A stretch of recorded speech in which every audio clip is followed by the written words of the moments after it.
साहिबा, तरद्दुद की कोई बात नहीं। मैंने बहुत अच्छी तरह से मुआयना कर लिया है। सिर्फ थकान की वजह से थोड़ी सी हरारत हो गई है। इन दिनों आपके शोहर गालिबन काम बहुत ज्यादा करते हैं। डॉक्टर साहिब, इन दिनों क्या इनका तो हमेशा से यही हाल है। जब भी तो दवा से ज्यादा आराम और सुकून की जरूरत है। सुन रहे हो ना डॉक्टर साहिब की तकलीफ? हर रोज थोड़ा थोड़ा वक्त आराम और सुकून के लिए ना निकाला जाए तो बीमार पड़कर बहुत ज्यादा वक्त निकालने की जरूरत पड़ जाती है। 20 मरतबा कह चुकी हूँ कि इतना काम मत किया करो, मगर ये मेरी सुनते ही कहाँ है। दवा किस किस वक्त देनी है डॉक्टर साहिब? जी नहीं, दवा की मत की जरूरत नहीं। आप बस इनकी आराम और सुकून का खास ख्याल रखिए। ग़िज़ा जो देनी है मैं लिख चुका।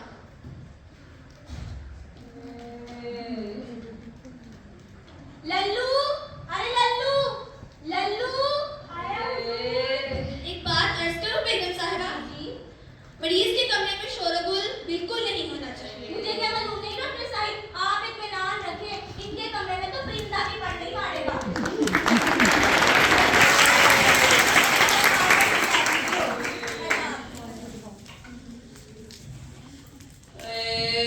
मैंने कहा सो गए क्या?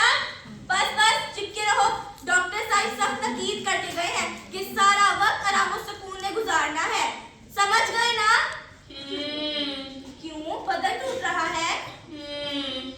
कहो तो दबा दूं? सोने को जी चाह रहा है तो चली जाऊं? अच्छी बात है।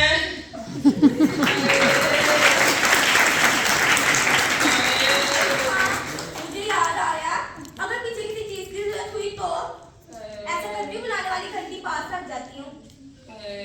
घंटी कहाँ गई? यहीं पर तो रखी थी। अल्लाह जाने ये कौन?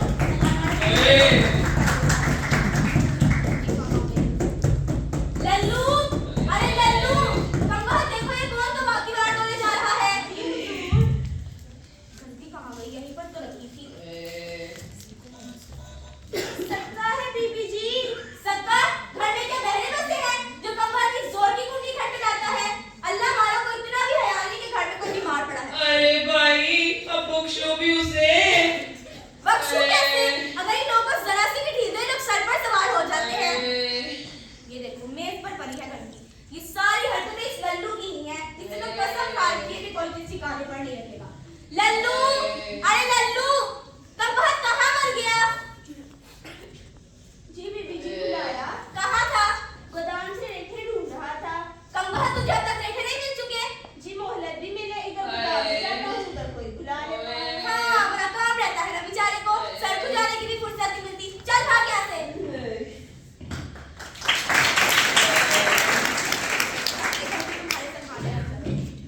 पीछे अकेले में जी तो नहीं घबराएगा? नहीं।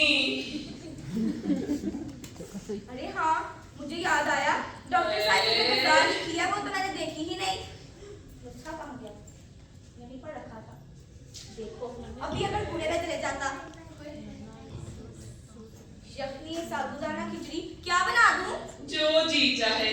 अरे इसमें मेरे जी जाने का क्या सवाल है? खाना आपका है या मुझे? साबूदाना खाओ। साबूदाना, इससे क्या होगा? ऐसा करती हूँ साग चूजे की यखनी भी बना देती हूँ। बना दो। हाँ, मुझे याद आया घर में तो सामान ही नहीं है और लल्लू का तो आपको पता है बाजार जाता है, बाजार का ही होके रह जाता है। अरे भाई, अब ये क्या खटपट शुरू हो गई? लल्ला है आपका, शिकारी ले आया था ना, ना इसका उससे जी पड़ता है। कमबख्त, तुझे नहीं पता तेरा अब्बा बीमार है? चल यहाँ से।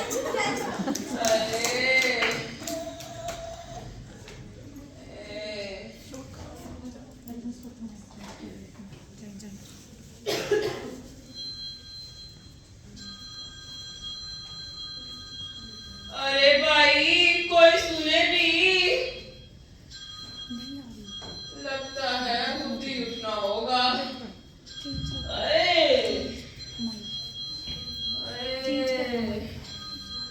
नहीं आवाज आ रही।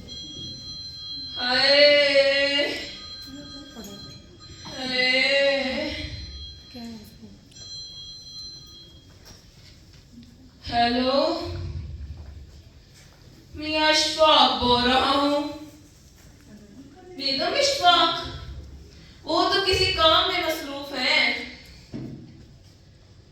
चूंकि मैं खलील हूँ, इसी वजह से नहीं जा सकता बाहर। अरे भाई, कहा ना मैं बीमार हूँ।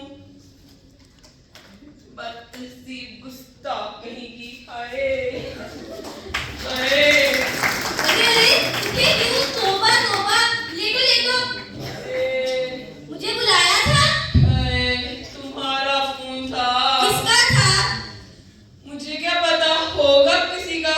अगर उठ गए तो पूछने का गुनाह था क्या? अजीब उलझन में डाल रहा, ना जाने कौन थी, क्या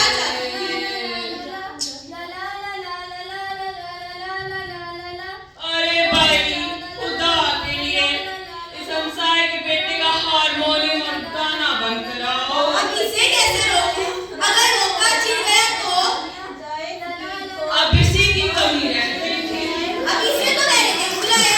अबे रुको, लल्लू, अरे लल्लू, अब्बास देखे बात में मुंगेरा वाले इस फकीर को तो रुखसत कर।